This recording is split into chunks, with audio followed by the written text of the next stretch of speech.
Olá, amigo ligado na programação da TVT e você que nos assiste por um dos nossos distribuidores ou pela internet. Estamos começando mais um programa Brasil Consciência, uma realização do Sindicato Nacional dos Servidores Públicos Federais na área de Ciência e Tecnologia do setor aeroespacial. No programa de hoje, a gente vai falar sobre a precarização ou o desmonte de alguns dos principais institutos de pesquisa e de conservação da região amazônica, consequência, ou melhor dizendo, causa dos problemas que levaram aí ao assassinato do jornalista Dom Phillips e também do indigenista brasileiro Bruno Pereira. Para falar sobre esse assunto, nós vamos agora em conexão direta lá no meio da floresta com a cidade de Tabatinga, tríplice fronteira do Brasil com o Peru e a Colômbia, onde está o pesquisador Pedro Henrique Coelho Raposo, professor da Universidade Estadual do Amazonas e também coordenador do Núcleo de Estudos Socioambientais da Amazônia. O Pedro, inclusive, estava participando das buscas aos dois jornalistas, o Bruno também era jornalista de formação, que estavam desaparecidos. Boa noite, Pedro, boa tarde por aí. O que você tem a dizer para a gente com essas primeiras informações? Ainda não está confirmado, mas já temos uma pessoa que confessou os assassinatos. O que você tem a dizer sobre isso? E queria que você dissesse para a gente como que você conheceu o Bruno. Boa tarde, né? Boa noite. Boa noite a todos os colegas que estão acompanhando nessa transmissão. Infelizmente, nós estamos consternados, né, com essa situação. Já há algum tempo acompanhando as buscas, desde a semana passada. Infelizmente, foi um momento em que a gente ainda tinha mais esperanças, né, com uma situação tão particular e recorrente também na região. Eu acho que essa é uma questão que deve ser visualizada, que deve ser visibilizada, o fato de que não é a primeira vez que esse tipo de violência ocorre nessa região, algo que nós já havíamos atentado, né, em outros momentos, e o trabalho desenvolvido pelo indigenista Bruno, né, não só por ele, mas também pelo jornalista Dom Phillips, eu acho que marca exatamente uma particularidade sobre a necessidade de dar essa visibilidade às questões que envolvem a realidade socioambiental aqui, né, da região, dessa região de Tríplice Fronteira, que é uma região altamente vulnerabilizada do ponto de vista socioeconômico, do ponto de vista ambiental, né, marcado por inúmeras questões, inúmeros problemas, e a luta do Bruno, a luta de dar visibilidade a essas questões pelo Dom Phillips também, procurava, de alguma maneira, apresentar as soluções, né, os caminhos, né, que pudessem permitir às populações locais, não só aos povos indígenas, mas também às comunidades ribeirinhas, né, a conviverem de maneira tolerável, de maneira em que se pudesse manter o respeito, né, sobretudo pelos seus territórios, e infelizmente isso acabou acontecendo, né, num momento aí tão particular, que eu acredito que é essa ausência e esse processo de desmonte, de desestruturação das instituições públicas responsáveis pelo monitoramento desses territórios, né?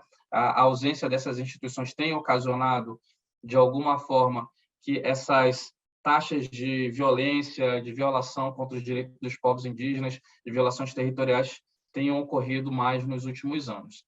Infelizmente, a gente tem recebido atualmente as informações sobre os corpos, né, sobre a ideia de que os suspeitos acabaram confessando as informações sobre os homicídios, mas a gente ainda está aguardando o posicionamento do gabinete de crise, né, da Superintendência da Polícia Federal e da Secretaria de Segurança Pública do Estado do Amazonas, para que, de fato, para que nós possamos ter um posicionamento oficial a respeito das buscas. Agora, a gente tinha te perguntado como que você conheceu o Bruno e o jornalista Dom Phillips, se você chegou a conhecê-lo também, e qual era o trabalho que vocês desenvolveram aí na região? O que você acredita que motivou esse crime contra o indigenista? Olha, o Bruno, como servidor de carreira da FUNAI, da Fundação Nacional do Índio, sempre esteve presente, né, aqui nessa região, foi responsável entre o período de 2015 a 2017 pela coordenação regional do Vale do Javari, que é a estrutura administrativa que faz a gestão do território indígena, e naquele momento, por uma demanda dele, em parceria nossa com o NESAM, com a Universidade do Estado do Amazonas, pelas atividades de pesquisa e de extensão que nós realizamos, foi proposto, né, que nós pudéssemos realizar um trabalho, né, de qualificação de informações socioambientais, de mapeamento socioeconômico, desse conjunto de comunidades ribeirinhas que se encontra na região limítrofe da terra indígena Vale do Javari, né? Essas comunidades, inclusive as comunidades na região onde ele desapareceu com Dom Phillips, né, a comunidade de Ladário, São Rafael e São Gabriel, são comunidades que têm um potencial de recursos pesqueiros presentes no seu território, né, dado a quantidade de lagos, né, de pesca, né, sobretudo da pesca do pirarucu, que é um peixe regional amazônico que tem bastante saída, né, do ponto de vista do mercado, da comercialização. Então, o trabalho inicial, naquele momento, alguns anos atrás, era de se pensar como as comunidades ribeirinhas pudessem, em diálogo com as instituições públicas, pensar, né, de maneira mais racional a exploração, né, a utilização coletiva desses lagos, desses territórios, consequentemente gerando renda, né, às famílias locais e também, de maneira evidente, fazer com que essas ações pudessem, de alguma forma, proteger, né, essa região, essa borda do território do Vale do Javari contra a entrada, né, de agentes externos que pescam de forma ilegal, que retiram madeira de maneira ilegal, que caçam, né, os animais silvestres de maneira ilegal dentro da terra indígena. Então, naquele momento, nós acreditávamos, em diálogo com o Bruno, que isso pudesse ser um caminho, né? Após o ano de 2017, 2018, essa discussão ela se intensificou, né, resultando num plano de manejo desses lagos autorizado pelo IBAMA, em parceria com a Prefeitura de Atalaia do Norte, com as instituições de pesquisa, né? Essas comunidades elas lograram êxito com a comercialização desse pescado protegido nesses lagos, mas, na medida em que isso aconteceu, nós também assistimos inúmeros conflitos internos, né, dentro dessas comunidades, que estavam ligados aí, sobretudo, a uma quantidade de famílias que era contra, né, a presença dessas instituições e dessa atividade de manejo dos lagos. Consequentemente, a gente também imagina que isso foi causado, né, pelos inúmeros agentes externos à comunidade, às vezes parentes, né, familiares de moradores da comunidade, que eram contra, já que eles desenvolviam de maneira ilegal, né, dentro dessa região, atividades de pesca, de caça, né, de retirada de madeira ilegal. Então, isso foi, inclusive, um fator que fez com que esse processo de gestão do lago pudesse ser descontinuado, né? Houve aí inúmeros problemas que levaram, né, à não continuidade desses recursos pesqueiros, da gestão desses recursos pesqueiros. Dentre eles, a gente pode apontar para a questão da presença ali como eu acabei de destacar, de agentes externos aliciando os moradores. A gente tem uma presença ali de questões que envolvem problemas como segurança pública, a nossa própria retirada, a nossa própria ausência, né, consequentemente, dentro dessas regiões, foi ocasionada também por essa desconfiança, por essa sensação de perigo, né, a qual nós sempre estamos lidando aqui quando trabalhamos com comunidades ribeirinhas e comunidades indígenas dentro das terras indígenas. Né? Então, isso acabou se tornando algo evidente, algo que já havia sido destacado em outros momentos nos nossos trabalhos, nas nossas publicações acadêmicas, no trabalho de qualificação das informações que nós sempre encaminhamos à FUNAI, ao Ministério Público Federal, em parceria, né? Isso tem se tornado, né, algo evidente, e, infelizmente, o que acontece hoje, né, com o desaparecimento do Bruno e do Dom Phillips é resultado consequente, né, digamos assim, desses problemas reais que já há muitos anos estão presentes aqui na região. O senhor, como um pesquisador que trabalha num local tão emo, Tabatinga, para quem não conhece, para quem não sabe, não tem acesso por estrada, né? Só chega aí de barco ou de avião. O senhor sente apoiado pelo governo federal para enfrentar essas situações todas? Como é que tem sido o apoio das instituições, do Exército, a presença do Estado brasileiro para tentar combater esses agentes externos que estão a praticar atos ilegais na floresta?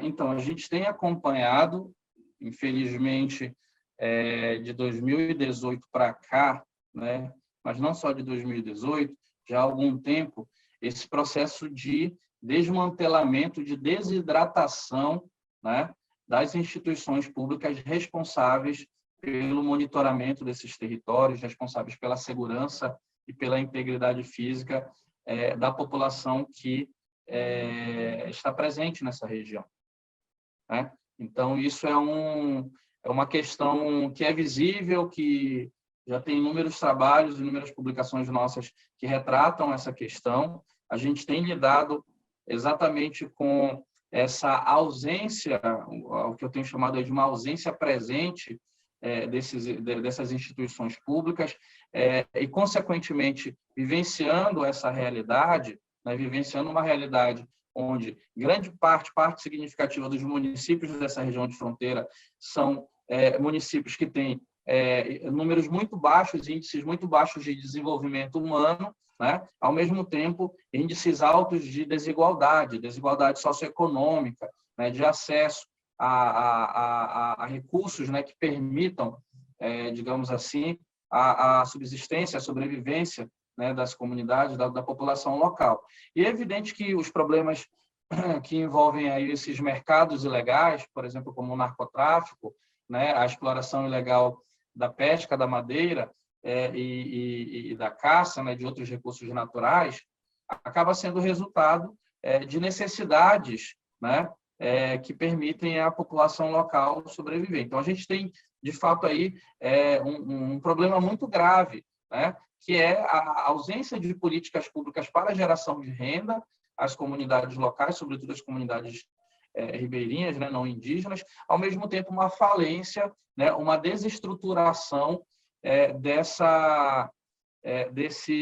das organizações, das instituições públicas que são responsáveis aí pelo monitoramento desses territórios. O que o NESAM, Núcleo de Estudos Socioambientais, que o senhor coordena, faz? Qual que é o papel de vocês aí na pesquisa e no atendimento às comunidades da região? Certo. O Núcleo de Estudos Socioambientais da Amazônia é um grupo de pesquisa, né, reconhecido pelo Conselho Nacional de Desenvolvimento Científico e Tecnológico, CNPq, né? A gente tem desenvolvido atividades já há quase 8 anos na região, né? Um grupo interdisciplinar formado por professores e pesquisadores da Universidade do Estado do Amazonas, da Universidade Federal do Amazonas, também do Instituto Técnico, né? Federal do Amazonas, do IFAM, e também tem parceria, né, com as universidades colombianas e peruanas. Então, a gente é um grupo interdisciplinar de trabalho, né, que tem como objetivo procurar, né, os caminhos para se compreender um pouco e dar solução, né, à realidade socioambiental, aos desafios e às questões que envolvem o modo de vida das comunidades, né, dessas sociedades fronteiriças. Então, o trabalho que a gente faz de maneira interdisciplinar, né? Eu, por exemplo, na área das ciências humanas, né? Nós temos professores também da geografia, da história, da biologia. A gente tem feito um trabalho em parceria com as organizações indígenas, com as instituições públicas, como a FUNAI, como o Ministério Público Federal, a fim de produzir informação, né? A gente sabe que para a gente pensar política pública, a gente precisa de informação, de ciência, né, de dados. Então, o que a gente tem feito no campo da pesquisa, no campo da extensão,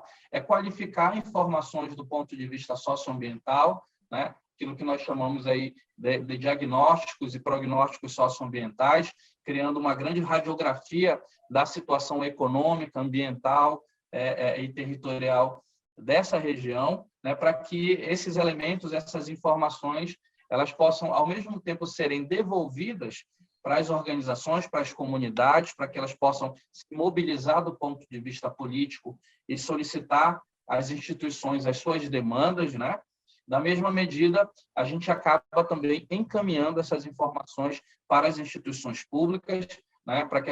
Porque a gente acredita que, na realidade, a produção dessas informações, o trabalho que a gente realiza na universidade, é um objetivo não só pelo fato de que nós vivemos aqui, nós almejamos uma qualidade de vida, né, para a população local, porque nós sentimos isso no nosso cotidiano aqui na região, né, mas também com essa potencialidade de se pensar políticas públicas fronteiriças, né, para a região do ponto de vista da gestão dos territórios indígenas, né, da geração de renda, do desenvolvimento socioeconômico regional para essas comunidades. E como é que fica agora o trabalho do senhor, dos pesquisadores que apoiam aí todas essas atividades de preservação e de geração de renda para essas comunidades com a morte do Bruno e Dom Philips? O senhor se sente seguro em continuar o seu trabalho, por exemplo? Certo. A gente está bastante impactado ainda com a situação, né? Também já respondi essa pergunta a outros veículos também da imprensa. É uma situação que deixa a gente muito a pensar, né? Mas a gente tem um compromisso, a gente acredita que o nosso compromisso é com a sociedade local, com os povos indígenas, dentro desses territórios. Infelizmente, não é a primeira vez que esse tipo de situação acontece. Isso aconteceu em 2019 com o assassinato do Maxiel, parceiro nosso, também servidor da FUNAI, inúmeras outras ameaças de morte também sofridas por nós, pelos pesquisadores, pelos professores nas regiões aqui onde existem atividades ilegais de garimpo, tem feito com que a gente pudesse, inclusive, repensar as nossas ações, as nossas atividades. Mas eu penso que ainda não é um momento para que a gente consiga avaliar de que maneira nós ainda poderemos estar presentes nessa região, porque o nosso compromisso como universidade, né, trazer a qualidade de vida, melhorar a qualidade de vida, contribuir para a sociedade local, né, para a população local, para o desenvolvimento socioeconômico regional. Isso é o que nos move, embora nós tenhamos, sim, todo um cuidado, né, ao realizar atividades em campo. Eu, particularmente, já sofri também ameaças de morte. Outros colegas, junto com lideranças indígenas, também já passaram por essas situações em outros municípios, em outros territórios, não nessa região onde o Bruno e o Dom Felipe desapareceram. É algo que, infelizmente, a gente tem convivido aqui com essa ausência de políticas de segurança pública transfronteiriças. A gente sabe que, embora elas existam, né, que a presença das Forças Armadas aqui seja significativa, que exista a Polícia Federal, a gente sabe que o efetivo dessas instituições não é tão significativo e não está sempre presente nas regiões, sobretudo onde a gente trabalha, né? Então, isso é um fator preocupante, é algo que tem levado a gente, inclusive, a repensar algumas das nossas ações. Tá certo, eu quero agradecer demais ao professor pela participação, pela coragem, pelas declarações e desejar sorte e dias melhores aí para todos vocês que estão trabalhando na proteção da floresta. Obrigado. Muito obrigado, Edmond. A gente que agradece pela possibilidade de dar visibilidade, né? Parabéns por esse trabalho que eu acho fantástico. Eu acho que é um momento que, para além da gente estar em luto, a gente precisa se organizar para a luta também, né? E essa luta ela pode ser compreendida como um processo de mobilização política, de dar visibilidade aos problemas da Amazônia, dessa Amazônia profunda, que muitas vezes é invisibilizada, né, e que hoje conta com inúmeros mecanismos, inúmeros canais de comunicação como esse, né, que se faz presente para que a gente possa cada vez mais demonstrar, falar, né, dar voz a essas realidades locais. Muito obrigado. Obrigado você, professor. O programa Brasil Consciência vai para um rápido intervalo e, na sequência, você vê informações com pesquisadores do INPA. Não há dinheiro nem para trocar lâmpada no principal instituto de pesquisa da Amazônia. Um instante só, não sai daí.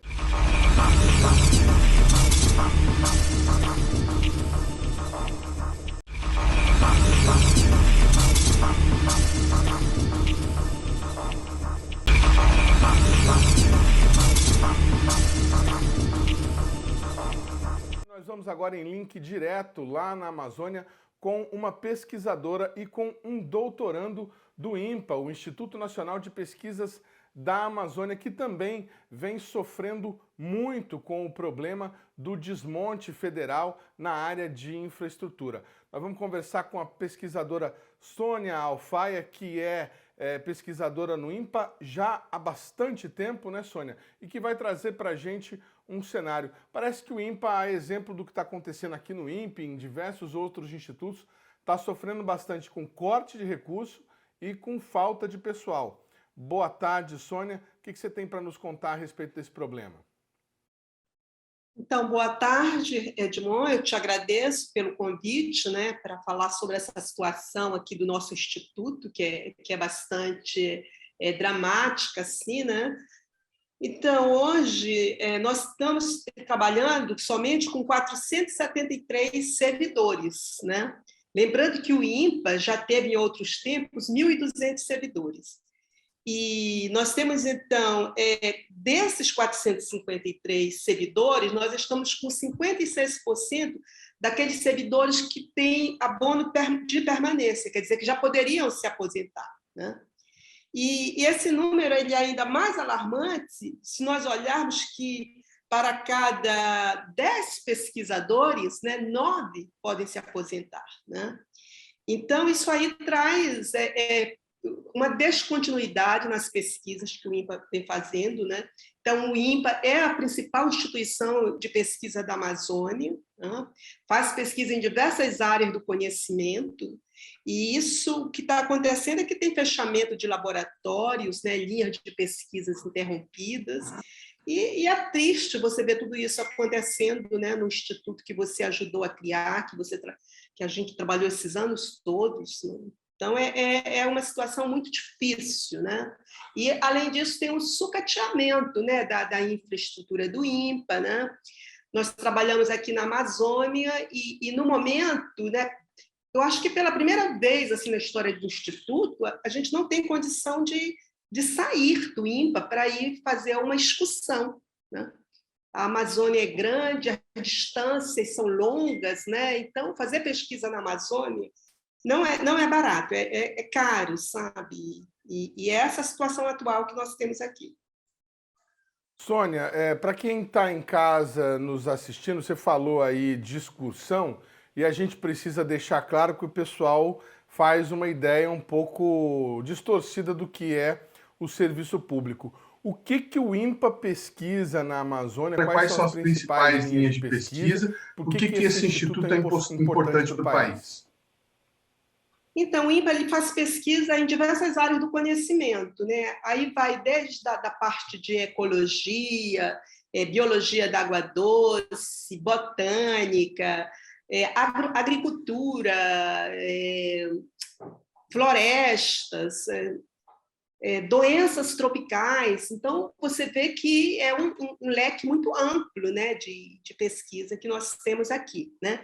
E, então, a gente faz pesquisa na região amazônica como um todo. O INPA ele tem, além da sede central, que fica aqui em Manaus, Nós temos núcleos de pesquisa também em Roraima, em Rondônia, né?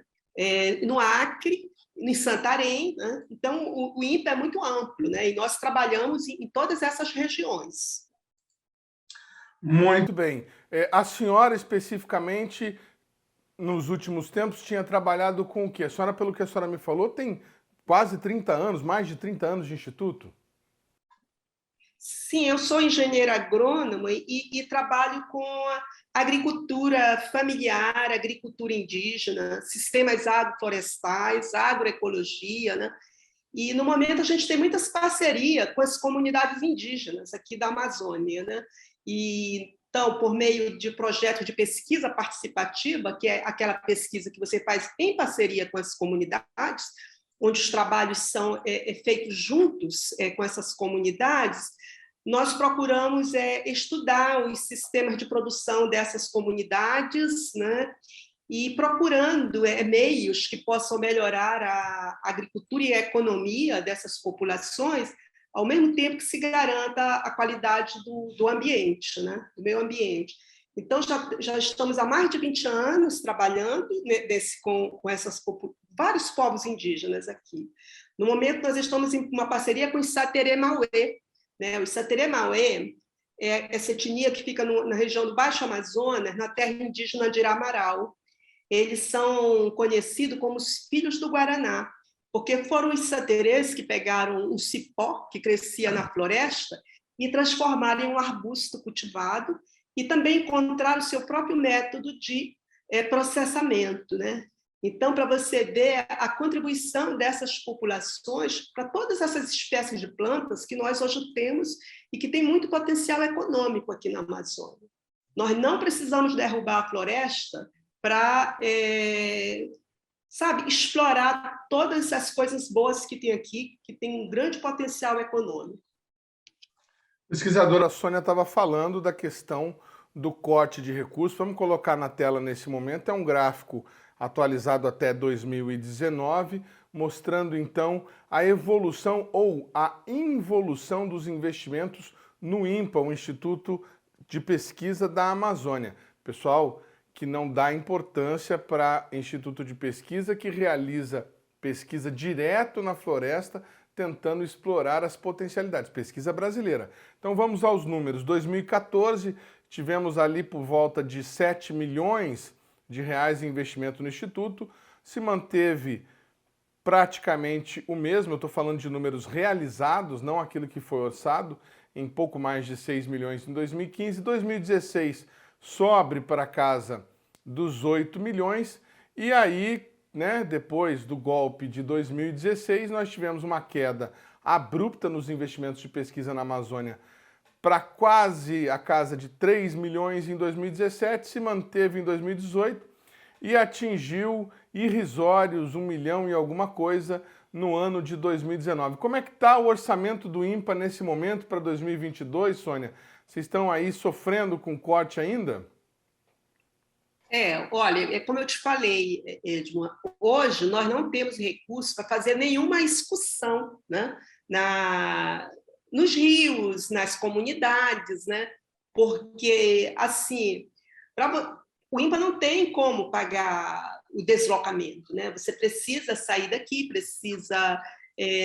uma excursão dessa, você tem que comprar mantimentos, você tem que comprar combustível, né, para botar nos barcos. O combustível aqui é muito caro. Então, o INPA está com recurso, mal dá, eu acho, para a manutenção do Instituto, né? Mesmo a manutenção está muito precária. Nós vemos aqui manutenção de veículo, manutenção dos prédios, nem recursos para trocar uma lâmpada, já me informaram que o INPA não tem nesse momento, né? Então, quem compra para manter suas atividades, manter seu laboratório em funcionamento, são os próprios pesquisadores. Estamos mostrando aqui, Sônia, uma foto que, pelo menos na internet, é atribuída aos servidores do INPA, uma Kombi, 2 caminhonetes, uma outra caminhonete, tudo sucateado aqui, jogado num canto, sem qualquer possibilidade de uso. Tem veículo hoje para os pesquisadores poderem fazer funções, de repente, administrativas e buscar algum tipo de produto, alguma coisa? Você estava falando de excursões à Amazônia, mas tem algum veículo para vocês poderem trabalhar? Olha, ter veículo tem ainda alguns, né? Você tem que se inscrever, tem que fazer a solicitação, mas não é assim que, como eu vou te dizer, vamos dizer, tem aqui no meu setor, tem 2 veículos para atender a todos, né? Então, é difícil, né? E são veículos com problemas já, né? Quando você vai para uma estrada, assim, eles têm muita dificuldade, né? E outra coisa, não tem motorista, né? Então, quem normalmente dirige os carros são os próprios pesquisadores, né?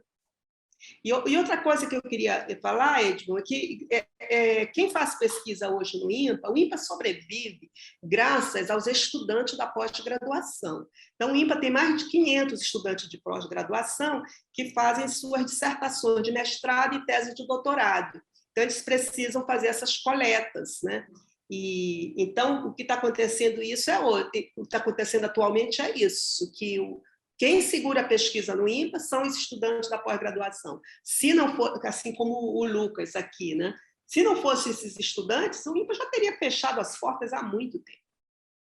Estamos mostrando nesse momento, para ilustrar o que a pesquisadora Sônia está falando, gráfico também produzido com base nos números até 2019, pelo site UECO, mostra aí a evolução do ingresso de pessoas na pós-graduação do INPA, quer dizer, não há falta de interesse. Vocês estão vendo aí, lá na década de 90, começo da década de 90, finalzinho da década de 80, 675 estudantes ingressando na pós-graduação e esse número crescendo avassaladoramente ao longo dos últimos anos até 2015, o levantamento feito pelo site UECO. Vou passar para o Lucas, a gente vai conversar com o Lucas que é doutorando, né, biólogo e doutorando da pós-graduação do INPA. Vou direcionar a pergunta para ele e vou aproveitar e emendar uma outra. Lucas,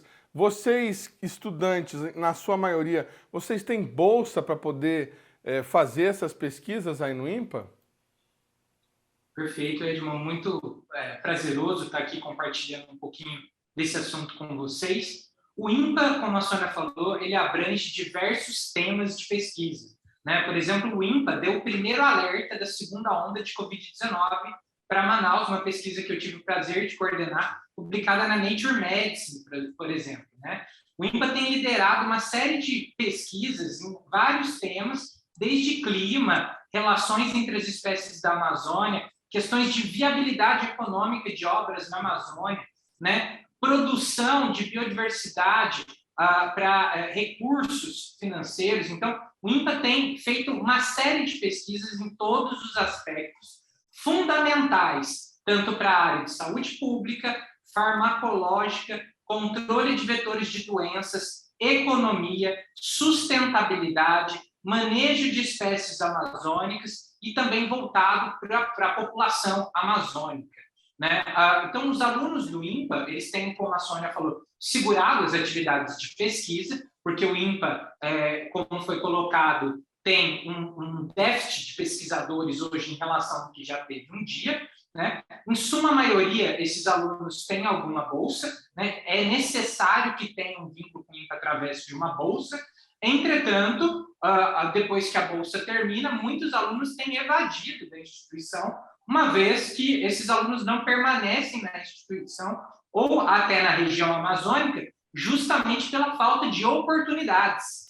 E nós vemos isso em outros institutos federais. Hoje o Brasil ele tem formado uma série de excelentes pesquisadores que estão evadindo do Brasil porque o Brasil não tem absorvido esses pesquisadores que são fundamentais, né? Então, para você ter uma ideia do que a gente tem feito aqui de tão importante nesse momento, nós chegamos a dar, como eu falei, o primeiro alerta de segunda onda de Covid-19 para Manaus, o terceiro alerta, que esses resultados foram práticos em dar um alerta na própria Assembleia Legislativa do Estado, cobrando a necessidade de vacinação rápida da população. Nós também descrevemos o primeiro caso de reinfecção para a região amazônica, que é extremamente importante.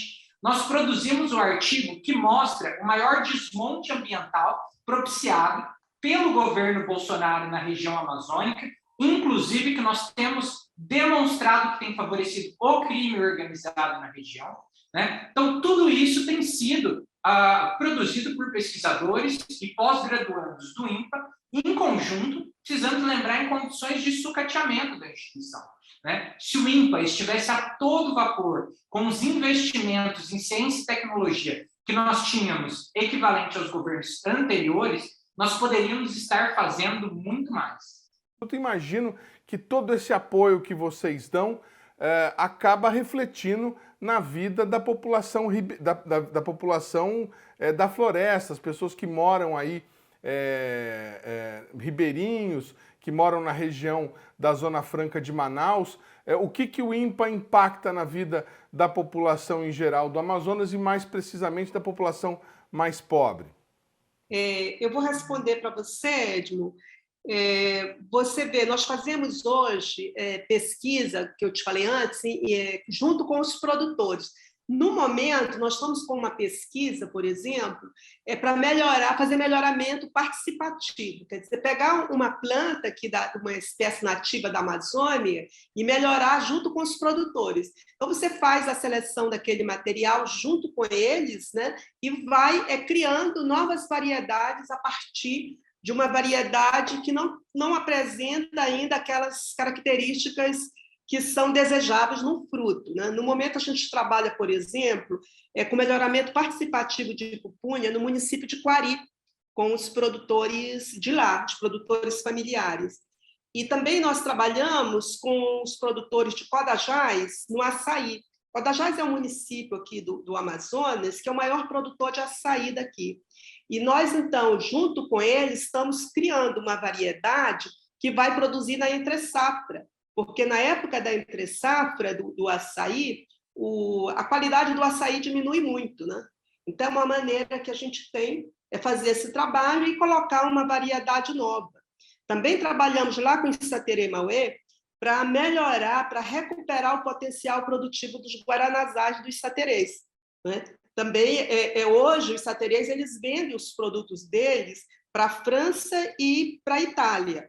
E tem uma demanda muito grande, mas os plantios já estão bastante desgastados, né? Assim, a produtividade está baixa, então, junto com eles, nós recuperamos o potencial produtivo desses plantios.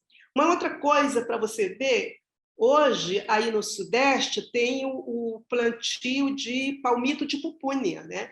Esse palmito de pupunha saiu daqui do INPA, foi uma pesquisa originada aqui, né?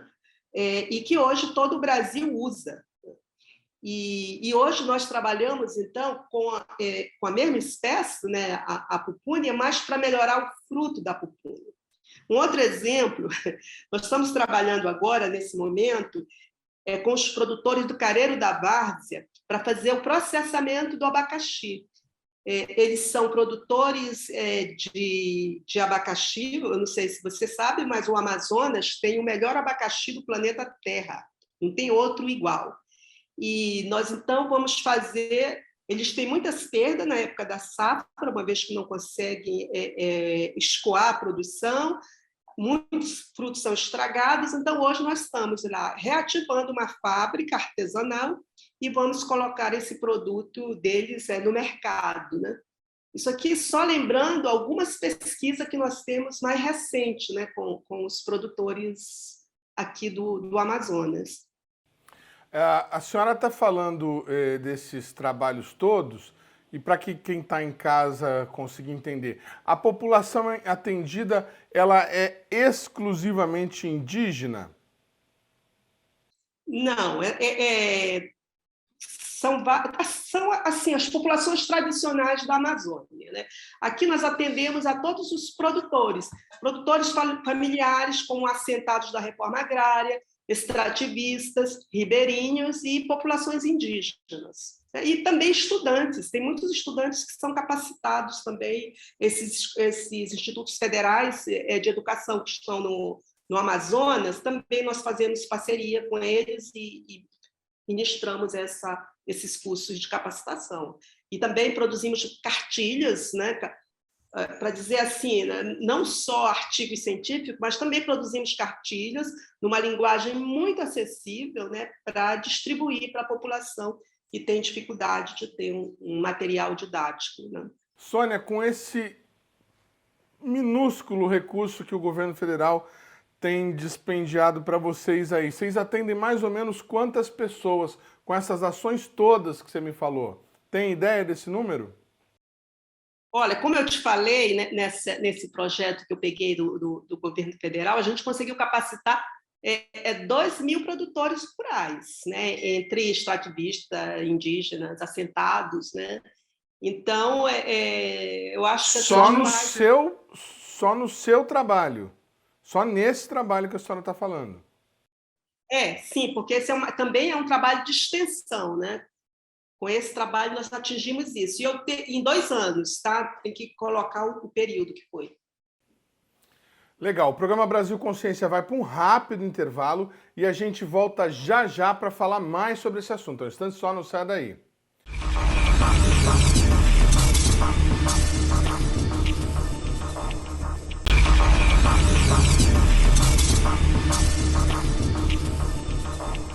E vamos voltar a falar com o Lucas, então, sobre a questão da violência. Há informações de que o desaparecimento do jornalista Dom Philip e do indigenista Bruno Pereira esteja ligado a traficantes que atuam na região. Lucas, o que você tem para dizer para a gente a respeito disso? A gente perdeu a soberania da Amazônia? Estrangeiros, traficantes, grileiros e tudo mais estão tomando conta por aí? Isso é uma pergunta bem importante. Desde 2019, nós temos publicados uma série de artigos científicos revisados pelos pares, demonstrando esse sucateamento proposital das instituições brasileiras, dentre eles o IBAMA, o ICMBio, a FUNAI, os órgãos de pesquisa como o INPE e o INPA, para justamente entregar a Amazônia para o crime organizado. A gente observa essa crescente ação do crime organizado. É preciso deixar claro, primeiramente, que o governo federal tem imbuído uma série de medidas que têm sido consideradas como agenda da morte, de acordo com várias publicações científicas, para facilitar a ação de grupos criminosos na Amazônia, principalmente grileiros, madeireiros e garimpeiros, que estão sendo financiados nesse momento pelo crime organizado. Então, as ações do presidente da República, de vários parlamentares, dentre eles do partido do presidente da República e aliados, estão ajudando o fortalecimento de grupos criminosos na Amazônia. Isso é fundamental, já amplamente conhecido, como hoje um ex-superintendente da Polícia Federal deu declaração dando nome aos bois, né? Então, nós podemos, voltando atrás nessa retrospectiva de 4 anos do governo Bolsonaro, nós temos, por exemplo, o ex-ministro Ricardo Salles, ao invés de se reunir com os fiscais do IBAMA, indo se reunir com madeireiros para atender às suas demandas, né? Nós temos a parlamentar Carla Zambelli também fazendo isso, né? Então, é preocupante que pessoas ligadas ao governo federal têm atuado para atender a demanda de grupos criminosos, como madeireiros, garimpeiros, né, grileiros de terra, que estão sendo fomentados pelo crime organizado. Nós vemos mais de 2.000 balsas de garimpo no Rio Madeira.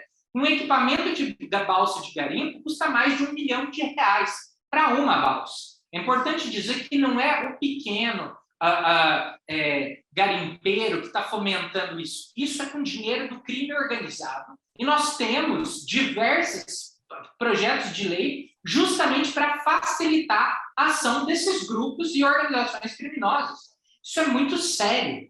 Nós estamos falando do governo Bolsonaro entregar a Amazônia na mão de grupos criminosos organizados, que no momento nós vimos desaparecer o Dom Phillips, né? E também com o Bruno. Então, isso é muito sério. Isso não vem acontecendo recente de poucos meses. Isso é um processo que se instituiu no governo Bolsonaro. Nós temos, por exemplo, um artigo publicado na Environment Conservation, que é editada pela Universidade de Cambridge, que detalhou como um dossiê todo esse processo de sucateamento dos órgãos ambientais e o entreguismo a partir dessa agenda ideológica, que é chamada de agenda da morte, para favorecer esses grupos e outros criminosos na Amazônia, né? Nós também tivemos uma série de publicações na Science, que é um dos maiores periódicos científicos do mundo, que tem demonstrado justamente como o governo federal tem fomentado esse tipo de atividade na Amazônia.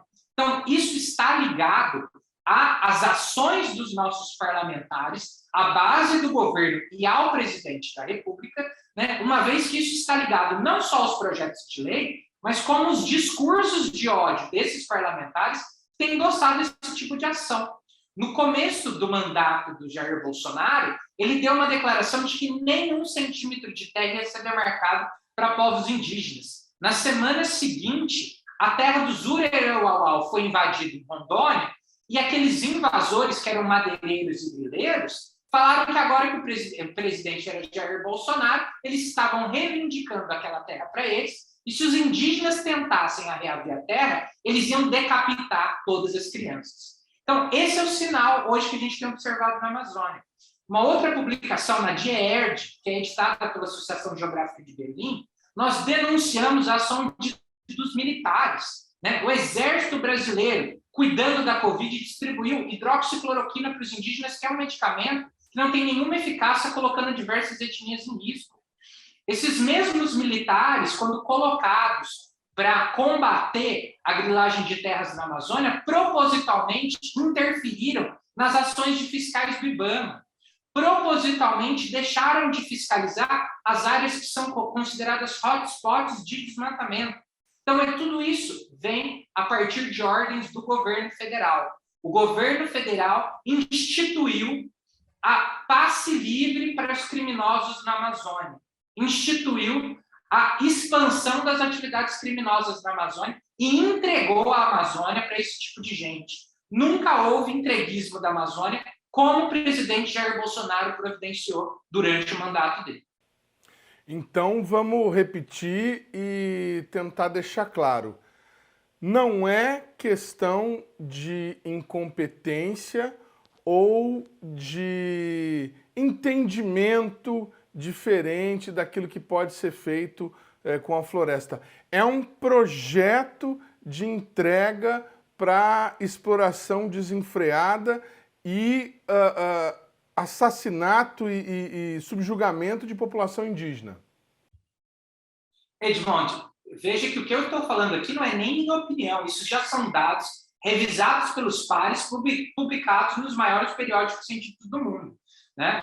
No início do ano, em janeiro, nós publicamos um trabalho na Nature descrevendo um novo ciclo de desmatamento se formando no sul do estado do Amazonas, favorecendo por grileiros, né? Então, tudo que eu tenho falado está amplamente documentado. É um projeto de entregar a Amazônia para garimpeiros, madeireiros e grileiros. Isso está sendo facilitado pelo governo federal. O governo federal tem anistiado as multas desses criminosos, tem facilitado. Nós observamos, eu fui primeiro autor de um artigo publicado na Land Use Policy, que é uma revista classificada como A1 pelo CNPq, que ela é específica sobre o uso da terra, e nós descrevemos um processo de grilagem de terras ao longo da rodovia BR-319, que corta a Amazônia, né? E nós observamos que, recentemente, o governo federal tem destinado essas terras griladas, adquiridas ilegalmente,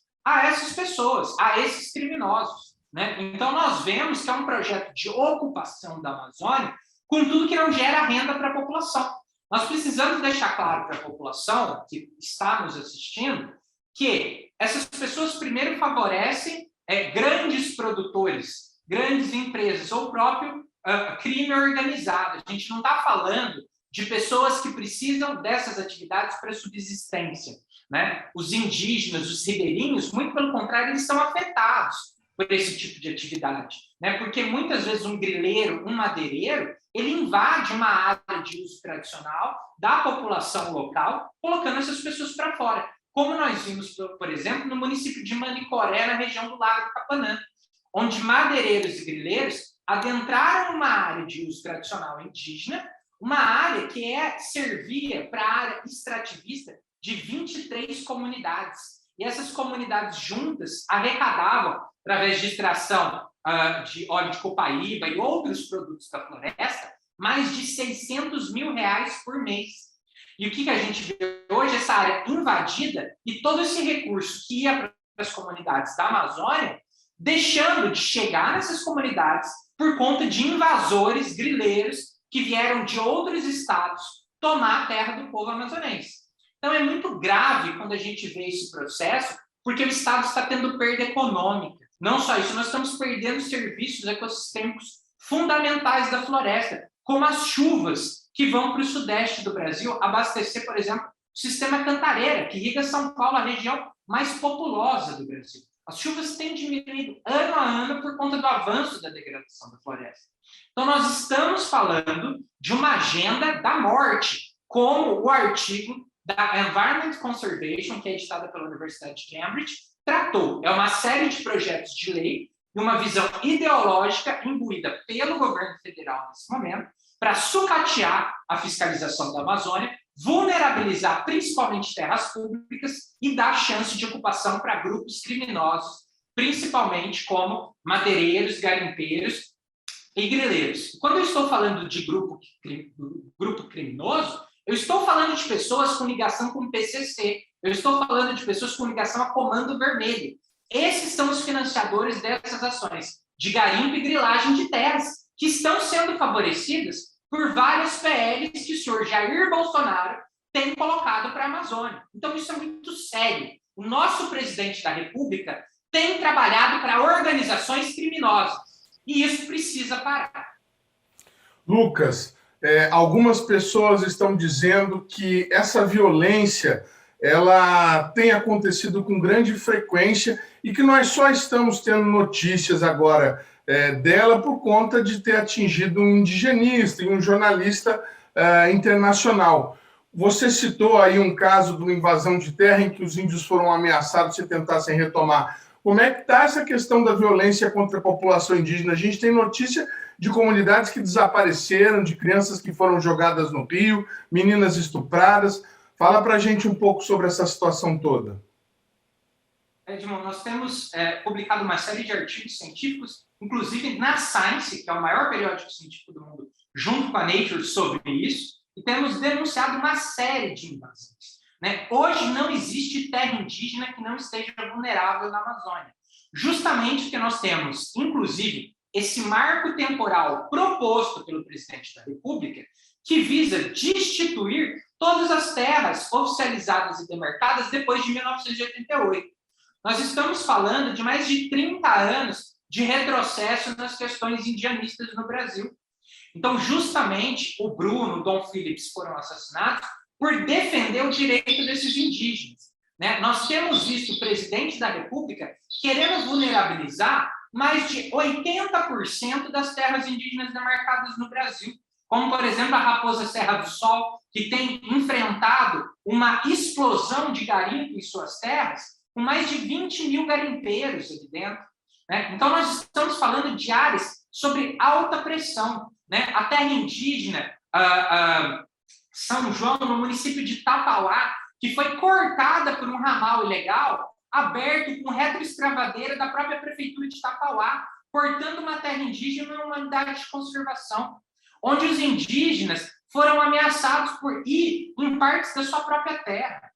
Então, as terras indígenas hoje são extremamente vulneráveis, porque assim se fez por uma série de projetos de lei e também pela vulnerabilização dos órgãos ambientais que fiscalizavam essas terras. Numa publicação em 2020, na revista Science, nós demonstramos que o Exército Brasileiro estava atrapalhando a fiscalização do IBAMA em terras indígenas. Deliberadamente.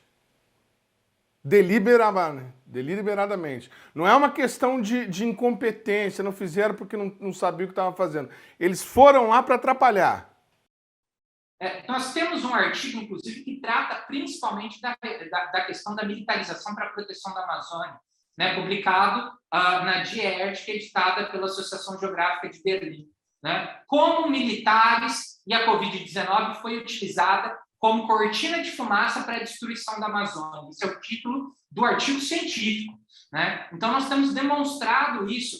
Todas as Forças Armadas e a bancada base do governo têm atuado sob a liderança do presidente Jair Messias Bolsonaro para fragilizar a Amazônia. Nós tivemos, por exemplo, ordens de lei da mordaça para os fiscais do IBAMA, onde eles não poderiam se pronunciar. Nós tivemos o Ministério do Meio Ambiente avisando onde iria realizar as fiscalizações para dar tempo dos bandidos fugirem, né? Então, isso não é deliberado, isso não é por acaso, isso é deliberado, isso precisa deixar claro. Uma coisa é por acaso, esse conjunto de medidas para fragilizar os órgãos ambientais e esse conjunto de leis propostos para vulnerabilizar os povos indígenas, toda a população, isso não é por acaso, isso é projeto, né? O governo federal tem um projeto de destruição da Amazônia. Nós temos diversos artigos científicos que comprovam isso. Então, não é minha opinião, isso já transcendeu esse ponto. Nós estamos falando de informações científicas revisadas pelos pares, publicados nos maiores periódicos científicos do mundo, como a Science and Nature. Bom, é importante dizer que tudo isso tem acontecido aqui na Amazônia, né? E, de fato, as ações do presidente da República têm dado continuidade a essas atividades. Agora, é importante dizer que uma série de outras medidas têm sido pautadas pela bancada do governo e pelo presidente da República, que colocam em xeque qualquer tentativa da gente retomar o controle da Amazônia.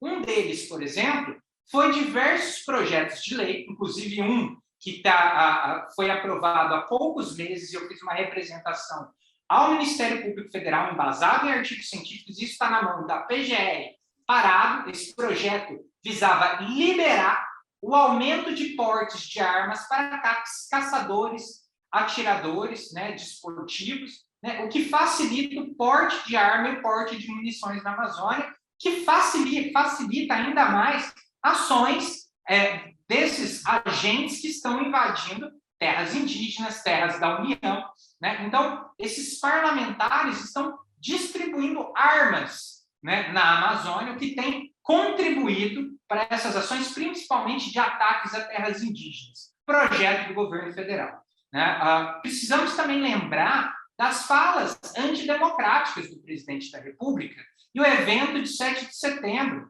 né, do ano passado, onde houve uma tentativa de golpe, né? E diversas vezes o presidente da República disse que a intenção de armar a população é justamente que a população se defenda, né, caso, por exemplo, ele perca as próximas eleições. Esse processo de golpe, de tentativa, está publicado, por exemplo, no Journal of Public Health Policy, que é um jornal de saúde pública, onde nós demonstramos como que as Forças Armadas e o presidente da República têm fomentado diversos ataques às instituições brasileiras no meio da pandemia de Covid-19. Então, se não bastasse esse entreguismo da Amazônia, nós estamos falando ainda de uma tentativa antidemocrática de fazer se manter esse desgoverno. Então, tudo isso é muito grave, né? Isso tudo está documentado em artigos científicos revisados pelos pares, né? Então, a coisa não cessa por aí. Está se criando um governo paralelo, onde milícias estão sendo armadas, para tentar defender esse desgoverno que está aí, né? Isso é preocupante frente às eleições que estão chegando, né? E embora a quantidade de ameaças que eu e outros pesquisadores estamos sofrendo, não vai ser se calando que a gente vai resolver esse problema. Muito obrigado mais uma vez a Sônia, ao Lucas, pela disponibilidade. Um abraço para vocês e boa sorte aí na defesa da Amazônia e aos interesses da nossa população deste estado e da Amazônia Legal. Obrigada a vocês, todo aí, Perfeito. Tá? Um abraço a todo mundo de casa aí e vamos continuar defendendo a Amazônia. Um abraço. Obrigado, gente. Valeu.